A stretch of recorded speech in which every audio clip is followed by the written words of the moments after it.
আচ্ছা, good morning to all of you my students. আজকে আমি বাংলা সাহিত্যের ইতিহাস থেকে সুরেন্দ্রনাথ মজুমদার সম্পর্কে আলোচনা করতে চলেছি, যার লেখা মহিলা কাব্য সম্পর্কে হয়তো অনেকেই অবগত নয়।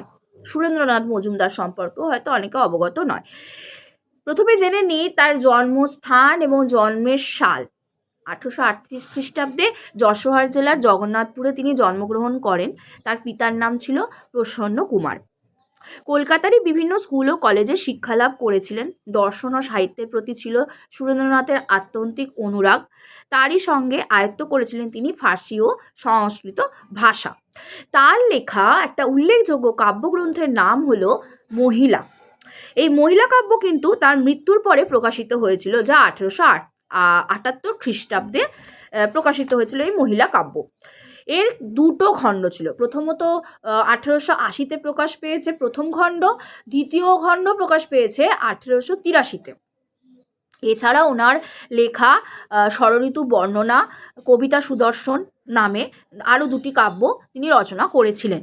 এগুলি তার প্রথম রচনা বলে ঈশ্বরগুপ্তের কাব্যভাবনা ও ভাষার অনুকরণ অত্যন্ত প্রকট। আমরা ঈশ্বরগুপ্তের নারীবাদ নিয়ে একটুখানি বলবো।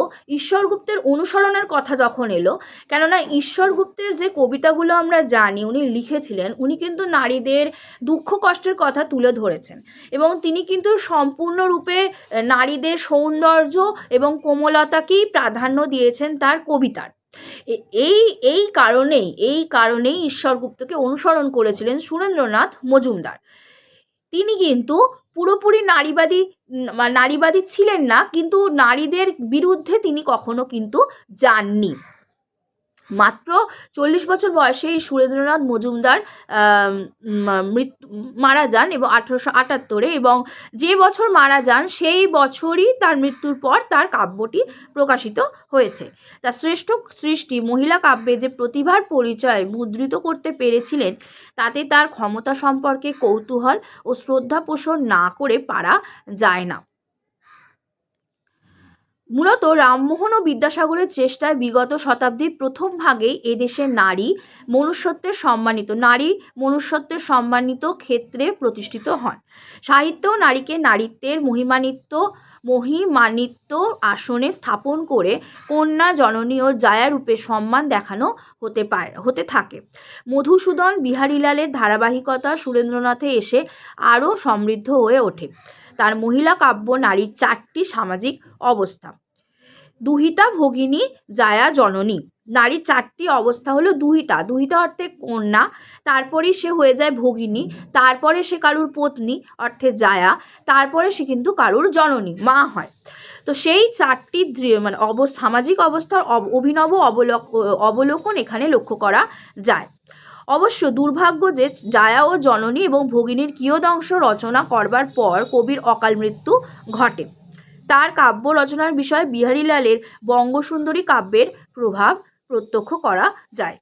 আচ্ছা, সুরেন্দ্রনাথের রমণী বিষয়ে আবেগ এবং শ্রদ্ধা সমগ্র কাব্য মধ্যে একটি ক্লাসিক্যাল এবং রোমান্টিক এই দ্বিকোটিক দৃষ্টিভঙ্গিকে অপূর্ব দক্ষতায় মুদ্রিত করে রেখেছে। প্রসঙ্গত বলা উচিত যে বিহারীলালের কেবল হৃদয়ে দেখাইতে পারি না আচ্ছন্নতা বা রোমান্টিক অতিরেক বা ধ্যান বিহবলতা সুরেন্দ্রনাথের কবি বৈশিষ্ট্য। সর্বোপরি প্রসাধন কলার বিপরীতে তিনি হেঁটেছেন। সুরেন্দ্রনাথের প্রেমের আদর্শে তথা নারী পূজায় পূর্বতন কবিগণের আদিরস বা দেহ সম্ভোগের নীতি পুরা মাত্রায় আছে।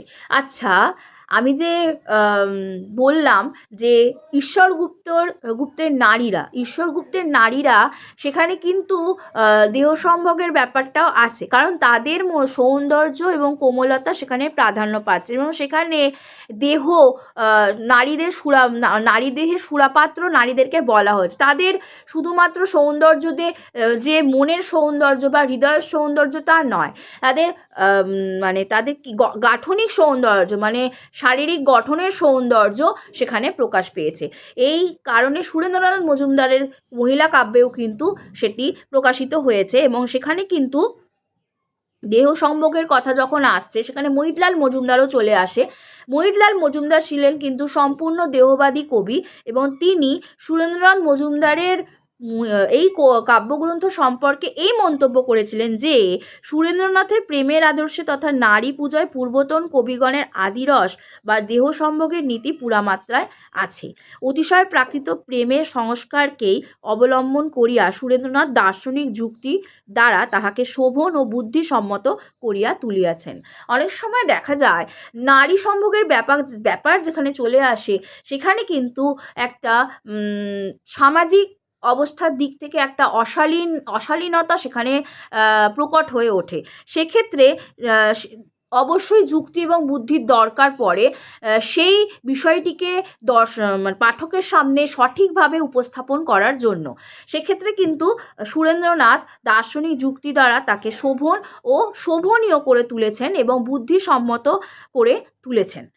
যাই হোক, আমাদের সংসারের গৃহলক্ষ্মী সম্পর্কে প্রত্যক্ষ অভিজ্ঞতা এবং ধ্যান তার চৈতন্যে কোনো আবছায়া আচ্ছন্নতা সৃষ্টি করতে পারেনি। গৃহলক্ষ্মীকে এখানে অপমান করা হচ্ছে না। গৃহলক্ষ্মী সম্পর্কে প্রত্যক্ষ অভিজ্ঞতা এবং ধ্যান তার চৈতন্যে কোনো আবছায়া আচ্ছন্নতা সৃষ্টি করতে পারেনি। অত্যন্ত সহজ সরল এবং দৃঢ় প্রত্যয় জননীকে উদ্দেশ্য করে তাই বলতে পেরেছিলেন, তুমি মা, না ধরো দোষ, তুমি নাহি করো রোষ, দুঃশীল মানব প্রাণে বেঁচে থাকে তাই, শত অপরাধ করে তবু না মানব মোরে, শুধু তব হৃদয়ের প্রেম মহিমায়, বাণী বর্ণিবারে চায়, শেষ যদি সদা গায়, তবু তব মহিমা না হয় সমাধা। যাই হোক, তিনি কিন্তু নারীদের সম্মান করেছেন এবং বলেছেন যে তুমি মা বলে সম্বোধন করেছেন।